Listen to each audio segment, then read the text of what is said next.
রয়েছে সেই পরিস্থিতি নিয়ে ত্রিপুরার প্রতিটি মহকুমা, জেলা এবং রাজধানী আগরতলাতেও বিক্ষোভ কর্মসূচি পালিত হচ্ছে।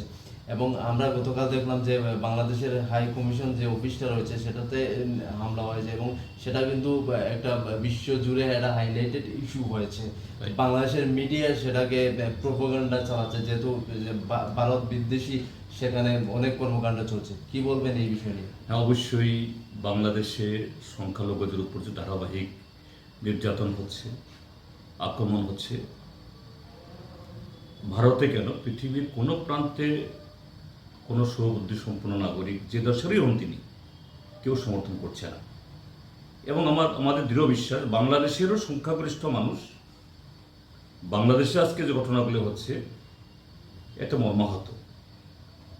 কিন্তু কখনো কখনো পৃথিবীর বিভিন্ন দেশে, বাংলাদেশেও আমাদের দেশেও রাজনৈতিক ক্ষমতার জোরে সংখ্যালঘু হলেও কিছু শক্তি সংখ্যাগুরুর মাথা ব্যথার কারণ হয়ে দাঁড়ায় এবং এটাই আজকে হচ্ছে বাংলাদেশে আমাদের বিশ্বাস। এবং তার বিরুদ্ধে আমাদের দেশে স্বতঃস্ফূর্তভাবে প্রতিবাদ হচ্ছে এবং বাংলাদেশের আক্রান্ত জনগণ, এটা শুধু আমি আক্রান্ত বলতে আমি শুধু এই ধর্মীয় সংখ্যালঘুদের কথা বলছি না, সেখানে সংখ্যাগুরু অংশের মানুষও যারা স্বাধীনতার পক্ষে, মুক্তিযুদ্ধের চেতনার পক্ষে, তারাও আক্রান্ত হচ্ছে।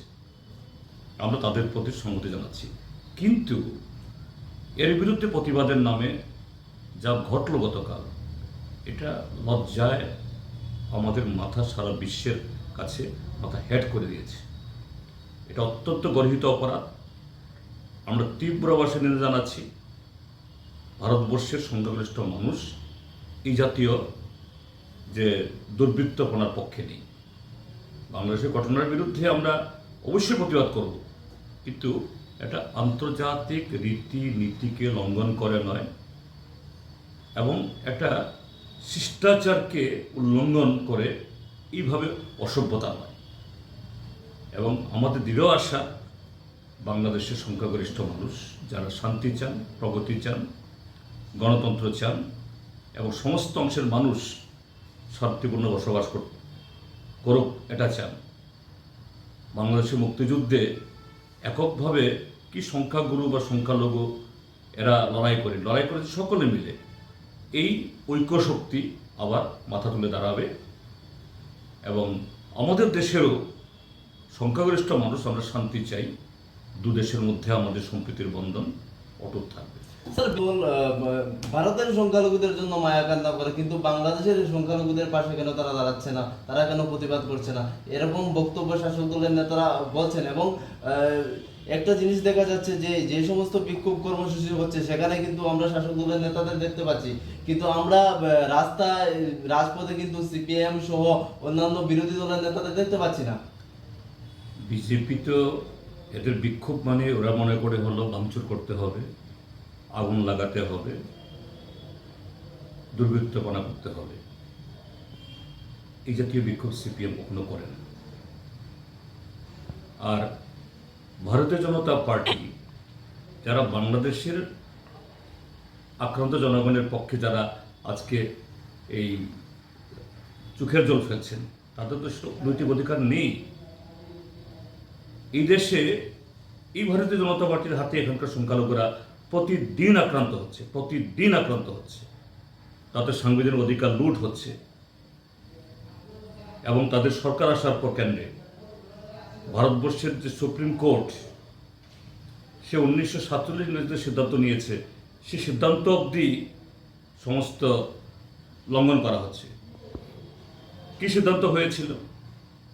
একমাত্র বাবরি মসজিদ ছাড়া, বাবরি মসজিদও এখন একটা জায়গায় গেছে, আমি এটা করতে চাইছি না, সবাই জানি আমরা এটা। কি সিদ্ধান্ত হয়েছিল? বাবরি মসজিদ ছাড়া সিদ্ধান্ত হলো যে স্বাধীনতার 1947-এর 15ই আগস্টে অ্যাজ ইজ হোয়ার ইজ, অর্থাৎ যেখানে যেটা আছে, যে প্রতিষ্ঠান তার স্ট্যাটাস সেখানে হবে। যেখানে মসজিদ আছে মসজিদ থাকবে, যেখানে মন্দির আছে মন্দির থাকবে, যেখানে গুরুদ্বারা আছে গুরুদ্বারা থাকবে, যেখানে গির্জা আছে, গির্জা থাকবে, এটাই হলো আমাদের দেশের সিদ্ধান্ত। কিন্তু এরা মানছে কি? আর সেই ভারতীয় জনতা পার্টি এখন বাংলাদেশের একটা অংশ জনগণের প্রতি দরদ দেখাচ্ছেন, তাদের সে নৈতিকতাই নেই। আজকে বাংলাদেশের যারা আজকে এই সন্ত্রাস করছে, তারা যে অপরাধী, একই অপরাধী হলো ভারতবর্ষে এই বিজেপিরা। কাজে তারা তো অন্যের বিরুদ্ধে কথাগুলি বলবেনই, তাদের তো স্বাধীনতা আন্দোলনে কোনো অংশগ্রহণ নেই। তো স্বাভাবিক এদের এই জাতীয় কথা বলাটা এদের দ্বারাই শোভা পায়। এদের যে আমাদের যে স্বাধীনতার যে ঐতিহ্য, তার ধারে কাছেও তারা নেই। কাজে এইভাবেই তারা ইতিহাসকে বিকৃত করছে এবং আমাদের দেশেও আজকে অশান্তির কারণ। আর এই জাতীয় ঘটনাগুলি, যেমন গতকাল যে কাজটা করলো হিন্দু সংঘর্ষ সমিতি নামে, কোথায় সে হিন্দু সংঘর্ষ সমিতি? সবাই তো বিজেপির লোক। হঠাৎ করে বইফোর করে হিন্দু সংঘর্ষ সমিতি, হিন্দু সুরক্ষা সমিতি কোত্থেকে আসলো? কাজে এগুলো বুঝতে হবে কেন এই ঘটনাগুলি ঘটানো হচ্ছে, কিভাবে হচ্ছে। স্যার, তার মানে কি আপনি গণভাবে আন্দোলনে আপত্তি করছেন? না, ওই আরেকটা দেশের এই কূটনৈতিক অফিসে গিয়ে আক্রমণ করা, আরেকটা দেশের জাতীয় পতাকা অপমান করা, এটা গণতান্ত্রিক না, এটা সম্পূর্ণ গুন্ডামি, এটা মোটেই গণতান্ত্রিক নয়। এবং আরো দুর্ভাগ্যের হলো পুলিশ সিআরপিএফ দাঁড়িয়ে দাঁড়িয়ে তামাশা দেখল। এখন আন্তর্জাতিক চাপে পড়ে কিছু লোককে গ্রেপ্তার করেছে। কাকে? আজকে পত্রিকা দেখলাম 7 জন নিরীহ লোককে গ্রেপ্তার করেছে। এরা আসলে ছিল কিনা জানি না,